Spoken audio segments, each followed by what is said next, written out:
Hello everyone, welcome to my YouTube channel. आज का हमारा टॉपिक है कॉम्परेटर। कॉम्परेटर क्या होता है? इसमें हम दो वोल्टेज अप्लाई करते हैं। एक हमारा सिंगल इनपुट वोल्टेज होता है और एक हमारा रेफरेंस वोल्टेज होता है। रेफरेंस वोल्टेज यानी कि जिसको हम कंपेयर करते हैं।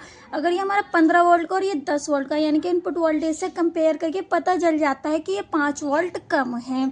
So that reference voltage nothing is compare voltage. पहले इसकी डेफिनेशन देख लेते हैं, फिर हम इसके टाइप्स भी देखेंगे।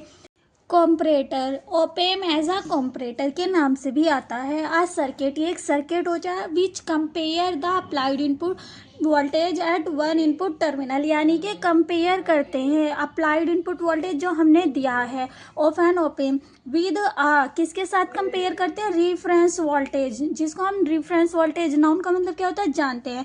Reference voltage applied at the another input terminal of an op amp is called comparator. यानी कि कॉम्परेटर हमारा कब तैयार हो जाता है? जब एक टर्मिनल पर तो हमने इनपुट वोल्टेज दिया, कोई से पर भी दे सकते हो, और दूसरे पर रेफरेंस वोल्टेज दिया, तब हमारा कॉम्परेटर तैयार हो जाता है।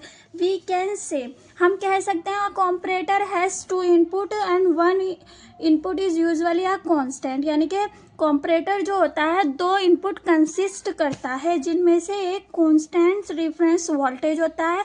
कांस्टेंट क्यों? क्योंकि हम इससे कंपेयर कर रहे हैं इनपुट वोल्टेज को, तो ये हमारा कांस्टेंट रहता है। And other is a time varying signal V I, ये हमारा टाइम के साथ वेरी करता है जो इनपुट सिग्नल होता है। एंड वन आउटपुट वोल्टेज, यानी कि हमें जो आउटपुट मिलता है वो सिर्फ एक ही मिलता है। एग्जाम में आप इतना लिखना चाहो आपकी मर्जी की बात है, वरना एग्जामिनर आपको इस पर भी पूरे नंबर दे देता है। ये है हमारी कॉम्परेटर की कंडीशन। जब हमारा नेगेटिव वोल्टेज पॉजिटिव वोल्टेज से ग्रेटर देन होता है तो आउटपुट पे हमें माइनस का वोल्टेज मिलता है, और अगर हमारा पॉजिटिव वोल्टेज नेगेटिव वोल्टेज से ग्रेटर देन होता है तो आउटपुट पर हमें पॉजिटिव ही मिलेगा। यानी कि जिस वोल्टेज को आप ज़्यादा कर दोगे आउटपुट पर आपको उसी प्रकार का वोल्टेज मिलता है। यहाँ हमने वी आई को नेगेटिव माना और वी रेफरेंस को पॉजिटिव माना है, तो वी आई हमारा नेगेटिव है, नेगेटिव की वैल्यू ज़्यादा होगी तो आउटपुट पर माइनस वी सैचुरेशन मिलेगा, और negative V I smaller than होगा वी आर से, यानी कि वी आर हमारा पॉजिटिव है तो आउटपुट पर हमें प्लस वी सैचुरेशन मिलता है।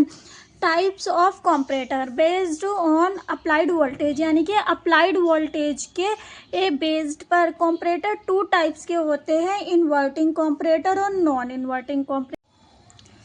जिस तरह से हमने ओपेम इन्वर्टिंग और नॉन इन्वर्टिंग किया था, उसी तरह से इन्वर्टिंग कॉम्परेटर भी होता है और नॉन इन्वर्टिंग कॉम्परेटर भी होता है। सो दैट नेक्स्ट वीडियो में हम करेंगे इन्वर्टिंग कॉम्परेटर क्या होता है। आज की वीडियो में इतना ही, मिलते हैं नेक्स्ट वीडियो में एक नए टॉपिक के साथ।